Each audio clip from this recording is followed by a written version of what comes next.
Question दिया गया है A x x square 1 B y y square 1 C z z square 1। हमको सिद्ध करना है A B C x Y Z Z x और एक्स वाई। तो यहां पर हम LHS ना लेके RHS लेंगे। तो RHS जब हम लेंगे तो हमें मिलेगी value A B C x Y Z Z x और एक्स वाई। अब यहां पर C1 C2 और C3 तीन कॉलम है, R1 R2 R3 तीन रो है। तो कॉलम C1 जो है कॉलम, इसको उठा के हम गुणा कर देंगे x से। C2 जो है इसको हम गुणा कर देंगे y से, और जो हमारा C3 है इसको हम गुणा कर देंगे z से, यानी z C3। तो जब हम C1 को x से गुणा कर लेंगे तो हमको यहां पर भाग भी करना पड़ेगा। जब हम C2 को y से गुणा करेंगे तो y से भाग करना पड़ेगा। C3 को जब z से गुणा करेंगे तो यहां z से भी हमको सारी को गुणा करना पड़ेगा। तो यहां आ जाएगा ax X square X Y Z, यहां पर आ जाएगा by, जब C2 को y से गुणा करेंगे by, यहां आ जाएगा वाई स्क्वायर, यहां आ जाएगा एक्स वाई जेड, जब यहां पर गुणा करेंगे तो ये आ जाएगा सी जेड जेड स्क्वायर और एक्स वाई जेड। अब हम देख रहे हैं कि जो R3 हमारा है उस तीनों R3 के सारे अवयव जो हैं वो एक्स वाई जेड दिए गए हैं। तो अगर हम एक्स वाई जेड कॉमन ले लें R1 से, नहीं R3 से, ये R1 है, ये R2 है, ये R3 है। जब R3 से कॉमन लेंगे तो यहां सारी वैल्यू क्या हो जाएंगी 1 1, और ये आ जाएगा बाहर। तो 1/x/z पहले से था और हमने कॉमन ले लिया x/y/z, तो यहां वैल्यू आ जाएगी x/y/z अपॉन x/y/z, और सारी के अंदर जाएंगे जब तो यहां पर बचेगा ax by cz, ax by cz, नीचे x स्क्वायर वाई स्क्वायर और जेड स्क्वायर, यहां आ जाएगा 1 1 1। अब यहां पर हम प्रगुण 3 लगा देंगे, यानी जो हम कॉलम है हमारे उनको रो में बदल, जो रो है उनको कॉलम में बदल देंगे। तो यहां लगाएंगे प्रगुण 3। प्रगुण 3 क्या कहता है कि अगर हम रो को कॉलम में बदले साड़ी का मान नहीं बदलता, यानी सारे जो रो हैं सबको कॉलम में बदल देते, ये तो कट जाएगा। तो यहां पर जो हमारा रो है X Y B Y C Z, इसको अगर हम कॉलम में लाएंगे तो ये बन जाएगा ax by और सी जेड, ये आ जाएगा एक्स स्क्वायर वाई स्क्वायर और जेड स्क्वायर, ये 1 1 1, और ये हमारा आ गया LHS।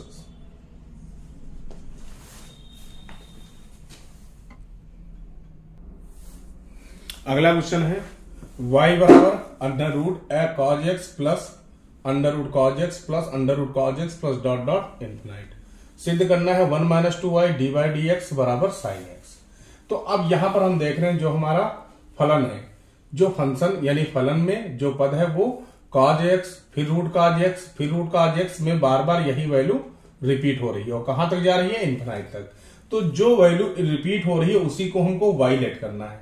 तो यहां पर y cos X root cos x repeat हो रहा, तो इसको क्या लेट कर लेंगे y, और दोनों पक्षों का वर्ग कर देंगे। दोनों पक्षों का वर्ग करने पर, जब दोनों पक्षों का वर्ग करेंगे तो यहां आ जाएगा वाई स्क्वायर और इसका रूट हट जाएगा, तो ये बचेगा कॉज एक्स प्लस वाई। अब यक्स के सापेक्ष अवकलन करने पर differentiate with respect to X, Y square का करेंगे तो ये आएगा 2y, दोबारा करेंगे इसका तो dy dx, क्योंकि वाई स्क्वायर को हमने टी लेट किया है। कॉज एक्स का आ जाएगा माइनस साइन एक्स, ये y का dy dx। अब 2y dy dx, ये dy dx ये इधर लेकर आएंगे तो ये आ जाएगा 2y dy dx minus dy dx बराबर माइनस साइन एक्स। कॉमन ले लेंगे dy dx, जब कॉमन लेंगे बचेगा 2y माइनस 1 बराबर माइनस साइन एक्स। अब जो हमें सिद्ध करना है उसमें हमारे पास 2y माइनस 1 आया, जबकि यहां दिया है 1 माइनस 2y। तो अब क्या करेंगे, हम यहां से इसमें से माइनस कॉमन लेंगे और इस माइनस को काट देंगे।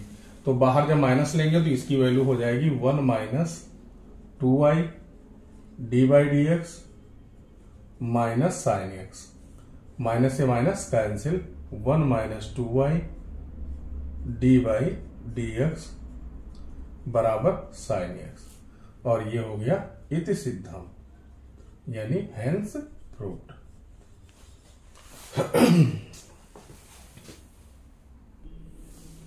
अगला क्वेश्चन है y बराबर मॉड एक्स स्क्वायर माइनस 5 और हमें d by d x find करना है। तो यहां पर मॉड एक्स स्क्वायर माइनस 5 दिया गया, तो अब यहां पर हम फार्मूला देखेंगे D d x. Mod x का अवकलन होता है x अपॉन मॉड एक्स, जहां x इक्वल ना हो 0 के। तो अब ये फार्मूला हम अप्लाई करेंगे तो ये हो जाएगा डी बाई डी एक्स। इसको हम t मान लेंगे, तो t मानेंगे तो क्या आएगा, ऊपर x square minus 5 upon mod x square minus 5 into जिसको हमने t माना उसका दोबारा अवकलन करेंगे तो एक्स स्क्वायर माइनस 5 का D d x x square minus 5। अगले स्टेप में D by d x x square minus 5 upon mod x square minus 5 into x square का हो जाएगा 2x और 5 का 0, यानी आंसर आ जाएगा हमारा 2x x square minus 5 upon mod x square minus 5।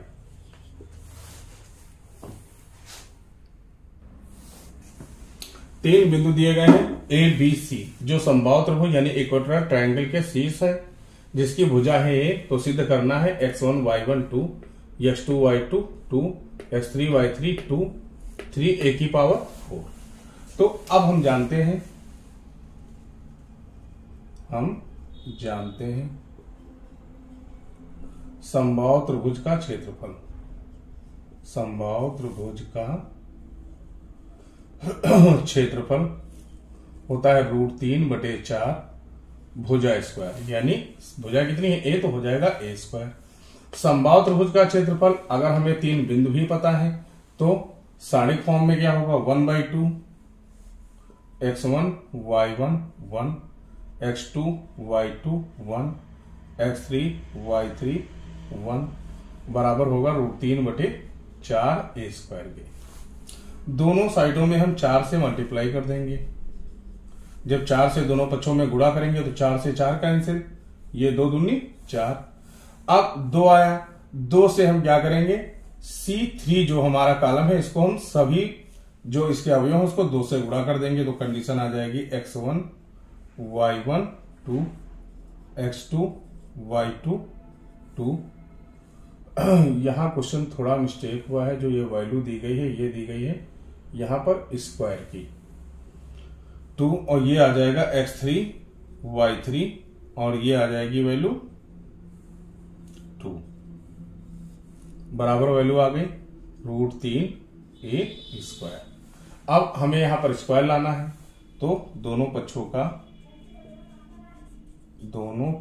का वर्ग करने पर, जब वर्ग करेंगे तो इधर तो स्क्वायर लग जाएगा,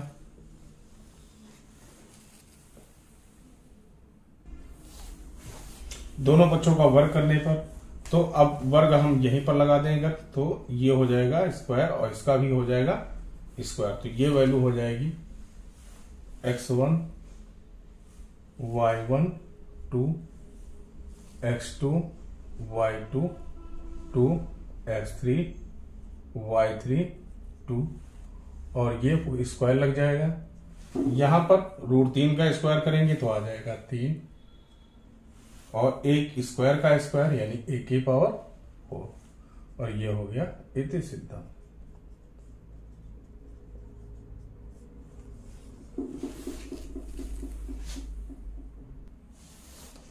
अगला क्वेश्चन है f(x) mod cos x minus sin x find f' π/6 की वैल्यू बतानी है इनको।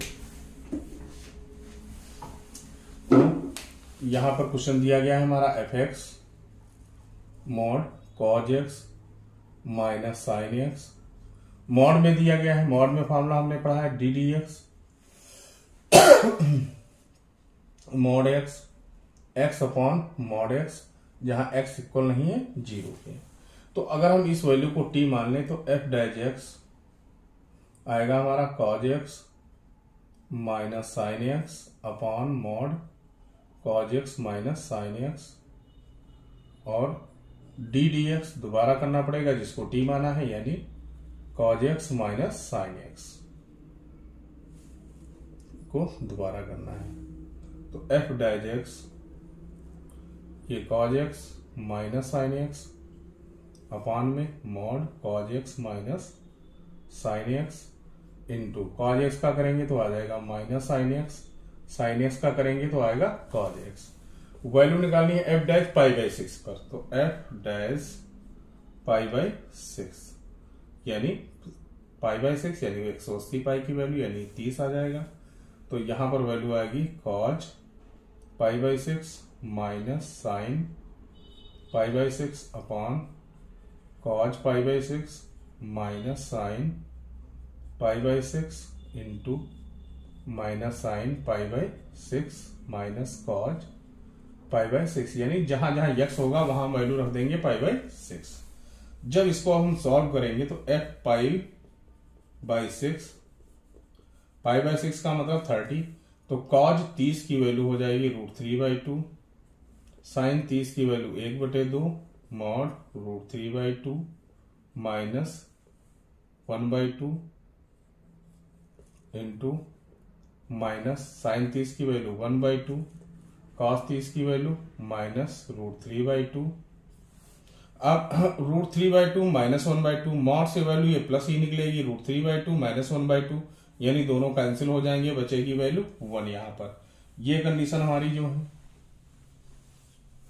ये आ जाएगी पाई बाई 6, ऊपर ये तो √3/2 माइनस 1/2, ये भी वैल्यू आ जाएगी √3/2 माइनस 1/2 इंटू इन दोनों में एलसीएम ले लेंगे तो ये मिल जाएगा 2, तो ऊपर आएगा -1 माइनस √3, डिनोमिनेटर सेम है यानी हर समान है, तो -1 माइनस √3, ये तो वैल्यू कैंसिल हो गई। F dash pi by 6 minus common लेंगे तो 1 प्लस √3/2 या -1/2 1 प्लस √3, ये हमारा आंसर।